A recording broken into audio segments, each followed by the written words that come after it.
Assalamualaikum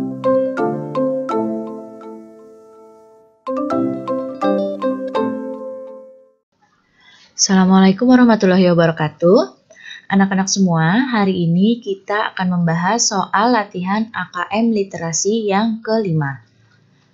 Baik anak-anak, disimak baik-baik agar kalian semakin paham dan mengerti, dan jika tadi masih ada yang kurang tepat jawabannya, kalian bisa tahu mana jawaban yang tepatnya.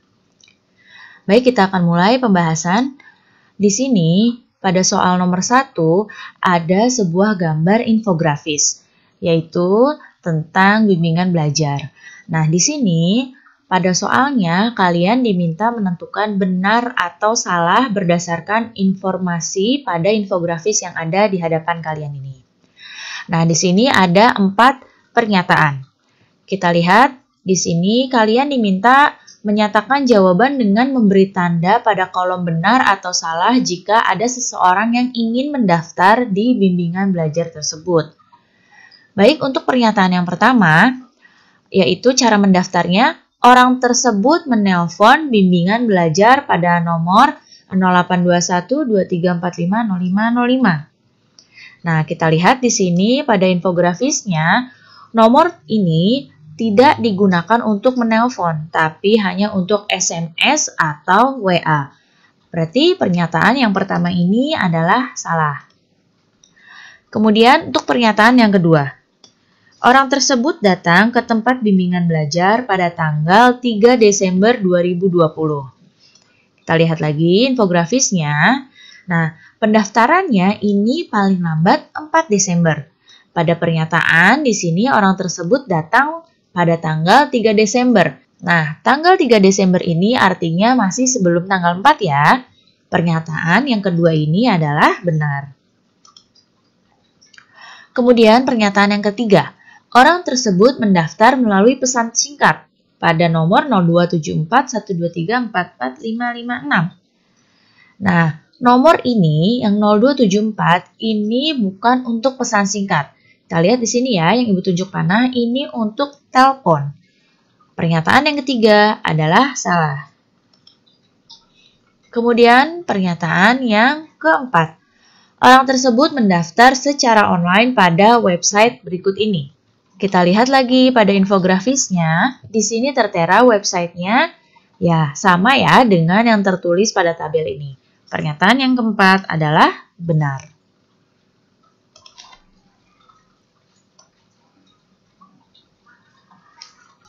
Kemudian untuk soal nomor 2. Nah, di sini ada sebuah teks.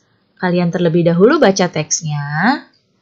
Nah, setelah membaca teksnya, kalian diminta untuk memasangkan antara kolom 1 dan kolom 2 mengenai cara persiapan yang dilakukan oleh Fafa.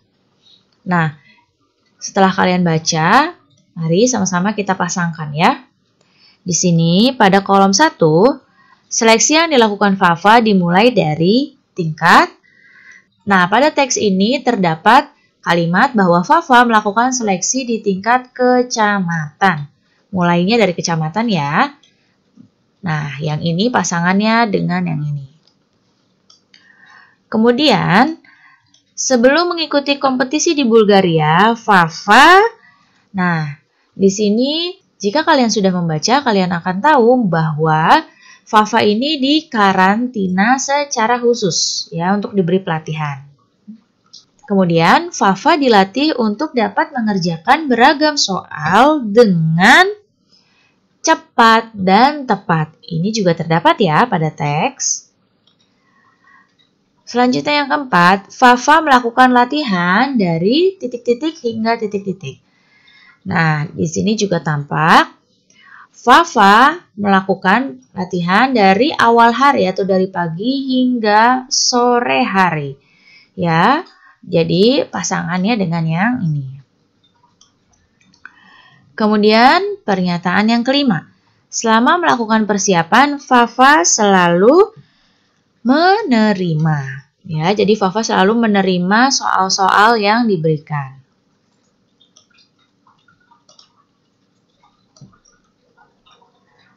Selanjutnya, Soal berikutnya kalian kembali diminta untuk membaca sebuah teks.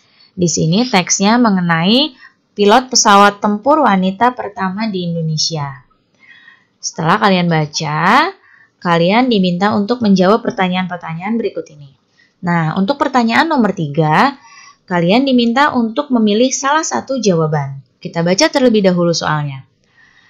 Letda Ajeng Tresna Dewi Wijayanti dilantik menjadi penerbang pesawat tempur wanita pertama di jajaran TNI Angkatan Udara.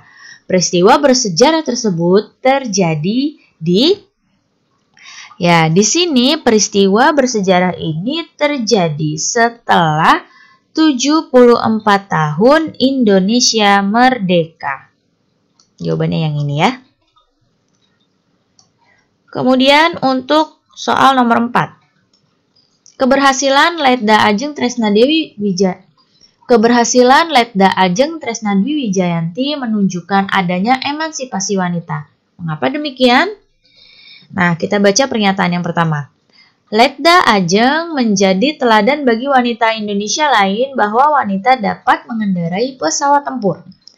Nah, pernyataan yang pertama ini adalah benar ya, karena Letda Ajeng merupakan wanita pertama yang menjadi pilot pesawat tempur.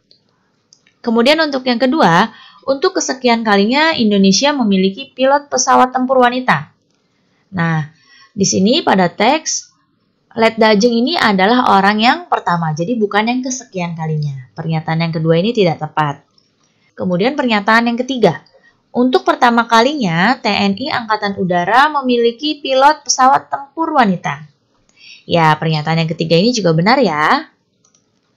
Kemudian pernyataan yang keempat, TNI Angkatan Udara telah memiliki banyak pilot pesawat tempur wanita. Pernyataan yang keempat juga tidak tepat. Berikutnya soal nomor 5. Perjuangan Letda Ajeng memberi dampak positif bagi bangsa Indonesia. Nah, berilah tanda pada pernyataan yang sesuai dengan bacaan. Kalian diminta menentukan benar atau salah. Kita lihat pernyataan yang pertama. Pilot pesawat tempur tanah air sudah banyak dari kaum perempuan. Nah, sedangkan teks tadi yang di atas itu adalah judulnya pilot pesawat tempur wanita pertama, yaitu Letda Ajeng. Pernyataan yang pertama salah. Pernyataan yang kedua, sampai saat ini belum ada penerbang pesawat tempur wanita di jajaran TNI Angkatan Udara.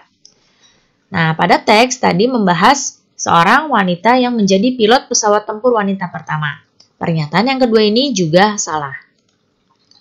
Kemudian pernyataan yang ketiga, mulai tahun 2020 negara kita memiliki penerbang pesawat tempur wanita dari TNI Angkatan Udara. Ya, pernyataan yang ketiga benar.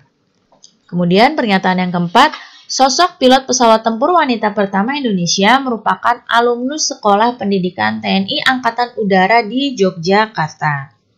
Ya, pernyataan yang keempat ini juga benar. Baik anak-anak, cukup sekian ya pembahasan latihan soal AKM literasi kali ini. Mudah-mudahan kalian semakin paham dan mengerti. Terima kasih anak-anak semua, sampai jumpa lagi. Wassalamualaikum warahmatullahi wabarakatuh.